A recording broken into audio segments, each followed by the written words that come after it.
What's going on YouTube? JT is Reborn here, and welcome back to another edition of After the Movie. Currently in my theater parking lot. I just got done watching Wonka. This is a movie directed, I think, by Paul King. It stars Timothée Chalamet, and it is a prequel to the 1970s film Willy Wonka and the Chocolate Factory, which is one of my all-time favorite movies, of course. Gene Wilder is the true definitive Willy Wonka, one of the best performances of all time.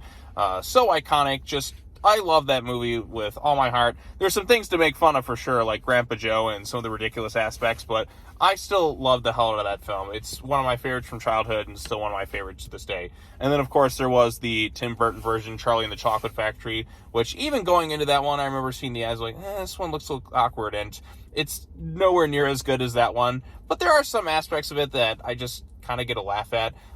This one I think is much better than Charlie and the Chocolate Factory, but still not on the level of the original Willy Wonka and the Chocolate Factory film. But what I can say about this film is it's charming, it's likable, it's a musical, and I think this film will play well with families, and it definitely has some funny moments for sure. So I'm not going to get into too many spoilers, but this is a prequel, and it's not a fully, I don't think it could fully line up per se with the original film, because there's some things that feel really in line with it, and there's other things that feel kind of different, and I don't want to just give everything away for spoilers per se, but I don't know, the world is more, it's different per se. I mean, the fantasy elements really kind of came in the factory in that original film. Here it's kind of throughout the whole movie, if you will. But again, this is the start of Willy Wonka and all that too. So, and the rest of the world in that 70s film just couldn't buy the believability of all the stuff that goes on in this factory. It's as if the magic got sealed up in the factory in that film, whereas here it's kind of encompasses everything. But again, it is what it is, I suppose. But anyways, so stars Timothée Chalamet. I think he did a pretty decent job as Wonka. He is a likable lead in this film. This is a full-blown musical. A lot more singing than I expected going into this film, because the trailers don't really tell you that. But this is a full-blown musical. Now, the original film was a musical too, but not nearly as many songs as you'd expect. I mean, you have the Oompa Loompa songs, you have Cheer Up Charlie, you have Grandpa Joe, who, that jerk, has been 20 years just kind of sitting away, laying on this bed while Charlie's mom was off working and busting her ass.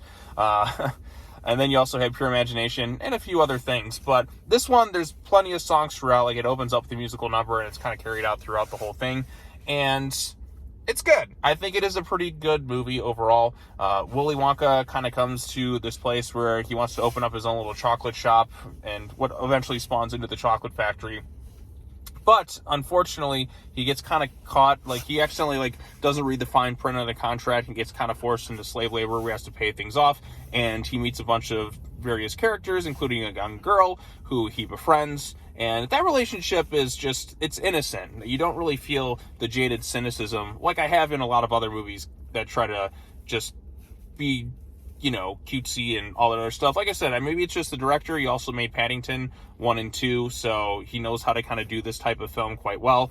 So I like that aspect. And then also trying to open up his own chocolate shop, he has to compete with the chocolate cartel and their wacky shenanigans, and other actors in this thing too. Rowan Atkinson is in it, and he got a few laughs. I mean, it's Rowan Atkinson. He played Mr. Bean and all that. Keegan-Michael Key plays this police chief who is under the control, if you will, of the chocolate cartel, continuously bribes him with chocolate, and you see him gain a severe amount of weight throughout the film.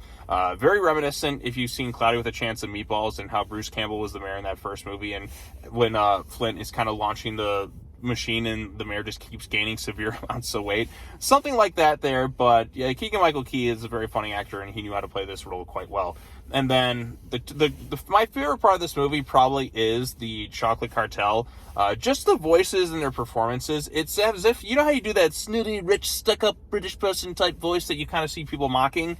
It's like they took the mocking voice and made that their entire performances. So every time they talked, these three guys, I just couldn't help but laugh when they were on screen, and they may have been my favorite part of the movie. I don't know. They were a lot of fun. And again, this movie, they're such cartoon characters, but there's something about them that just, I don't know, like the way it was directed and just their performances of that.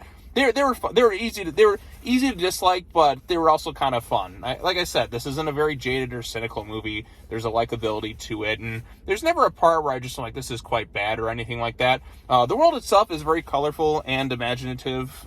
There's clearly a lot of money thrown at this thing. I like the set designs, and I like some of the stuff he does with his chocolate, where it feels kind of fresh. It's not 100% like a rehash, if you will, of the Gene Wilder film. Now, they do incorporate pure imagination and definitely some nods and Easter eggs, but it mostly kind of stands on its own, if you will. Hugh Grant does come in as an Oompa Loompa, and the VFX on him do look a little bit off, but for the most part, he was kind of funny in his limited time on screen, and you get to see how that relationship kind of came to be, which in some ways doesn't feel fully consistent with the Gene Wilder film. But again, one of the things that I liked about that version of Wonka is you never knew if he was lying or telling the truth half the time, and that's kind of what made him more interesting. He was very mysterious. But here you kind of get his backstory and all that, and the story with his mom and how he was like a magician and all that other stuff. So I think the less I say, the better. If you are a fan of Willy Wonka and the Chocolate Factory, I think this is a movie you should check out.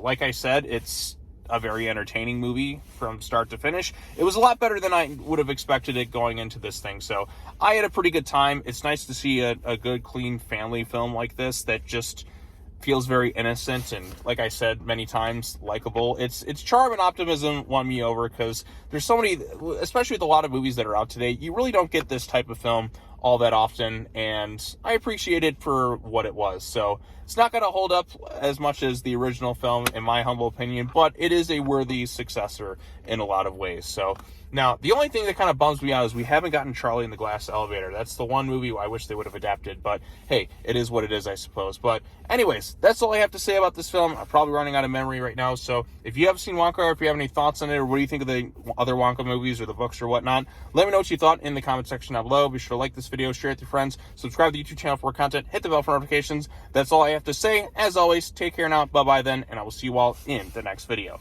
Peace.